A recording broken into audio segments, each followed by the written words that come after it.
भारत के अंदर साल 2011 में कम्युनल वायलेंस बिल नाम का एक कानून ड्राफ्ट किया गया था। और जानते हैं उस कम्युनल वायलेंस बिल में क्या था? उस कम्युनल वायलेंस बिल में यह था कि जो भी दंगा भारत में होगा उसके लिए हिंदू दोषी माने जाएंगे। अगर किसी हिंदू महिला का होता है तो फिर उसको नहीं माना जाएगा। सच अब पता चल चुका है, जिसकी वजह से कांग्रेस वाले यानी कि पप्पू महाराज भी हिंदुओं को हिंसक बोलने पे मजबूर हुआ था।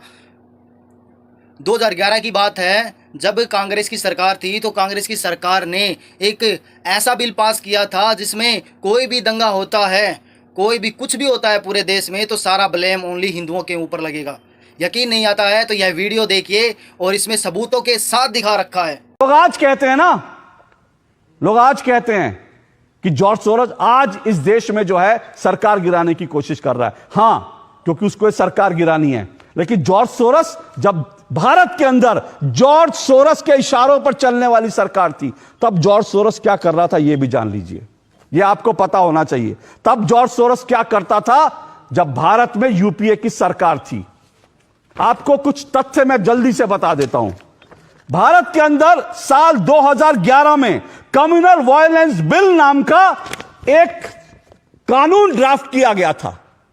और आज मैं इस बात को डंके की चोट पर कह रहा हूं, इस बिल को जिन्होंने ड्राफ्ट किया उसमें 32 लोग थे। और वो 32 लोग चुने हुए नेता नहीं थे, वो 32 लोग जॉर्ज सोरोस के पिट्ठू थे, जिन्होंने कम्युनल वायलेंस बिल को ड्राफ्ट किया था। जो सोनिया गांधी की जो एक कुंडली थी, उनकी जो मंडली थी, उस मंडली ने ड्राफ्ट किया था कम्युनल वायलेंस बिल। और जानते हैं उस कम्युनल वायलेंस बिल में क्या था? उस कम्युनल वायलेंस बिल में यह था कि जो भी दंगा भारत में होगा उसके लिए हिंदू दोषी माने जाएंगे। अगर किसी हिंदू महिला का होता है तो फिर उसको नहीं माना जाएगा। अगर किसी महिला का होता है तो वो जो है हिंदू, उसके लिए दोषी माना जाएगा। उस बिल में यह था। यानी कि कुल मिला के बात यह है कि 2011 के बाद अगर 2014 में यह चुनाव जीत जाते तो फिर क्या होता हिंदुओं के साथ इस बिल के अकॉर्डिंग। यानी कि ये है कि अगर किसी भी कोई भी दंगा होता पूरे के पूरे देश में, तो उसमें हिंदू ने किया या ना किया, लेकिन हिंदू के ऊपर थोड़ा सा भी लांछन लग गया कि इसने किया है तो दोषी मान लिया जाएगा। और इसकी कोर्ट के अंदर जज, जो हिंदू जज होगा, वो भी सुनवाई नहीं कर पाएगा। यानी कि उस लड़के को उसको यानी कि वो केस अपना खुद लड़ना पड़ेगा। ये देख लो भाई, ऐसा कानून लेके आने वाले थे। अगर 2014 के अंदर इनकी सरकार आ जाती तो अब खुद ही देख लो कि जो अभी सती सावित्री बनने का ढोंग रच रहे हैं, उनके कारनामे कुछ और ही। और तो और इस बिल का साथ देने, यानी कि इस बिल की जो लेखी जोखी घटित थी जिसने, वो एक बहुत बड़ा मुजरिम है जिसका केस आज तक चल रहा है, जो कि हिंदुओं बच्चों को कन्वर्ट करता था।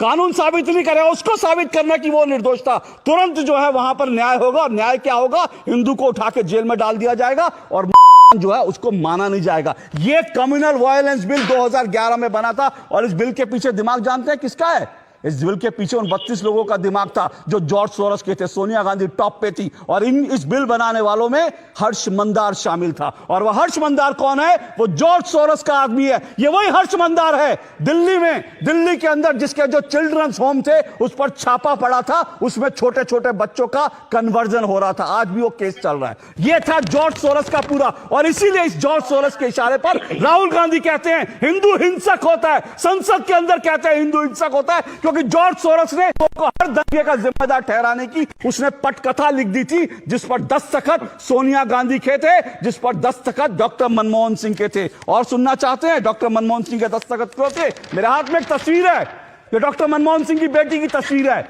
और ये ओपन सोसाइटी के, मैंने उसकी ओपन सोसाइटी के जो उसका जो वेबसाइट है वहां से है।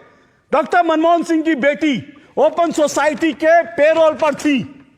समझिए, अगर हिंदू अब भी नहीं समझना चाहता, अगर इस देश में लोगों की अब भी आंखें नहीं खुली हैं, तो फिर इस देश का जो होगा वो आप लोग। मनमोहन सिंह की बेटी सोनिया गांधी, राहुल गांधी हिंदुओं को हिंसक ठहराने की, हिंदुओं को दंगाई ठहराने की जो साजिश 2011 से रच रहे थे भारत के खिलाफ, भारत के हिंदुओं के खिलाफ, वो साजिश क्या थी? किसने रची थी साजिश? वो तो भला वो कानून पारित नहीं हो पाया क्योंकि देश में विरोध हुआ, वरना हिंदुओं को इस देश में कोई उंगली उठाता हिंदुओं को जेल में भेज दिया, तुम दंगाई हो। ये जॉर्ज सोरस के इशारे पर क्या क्या हो रहा था, ये तब से हो रहा था। और कश्मीर को लेकर मैं बता चुका हूं, सियाचिन पाकिस्तान को सौंपने की तैयारी थी। क्या इसके बाद भी कुछ बचता है? मैं फिर कह रहा हूं, हो सकता है निशिकांत दुबे के आरोप जो हैं उनमें कुछ पेच हो, उनमें कुछ गलत बात हो, लेकिन एक बार तो आप कहिए, एक बार तो कहिए आरोप गलत है। क्या ये वेबसाइट गलत है कि वेबसाइट से जो तस्वीरें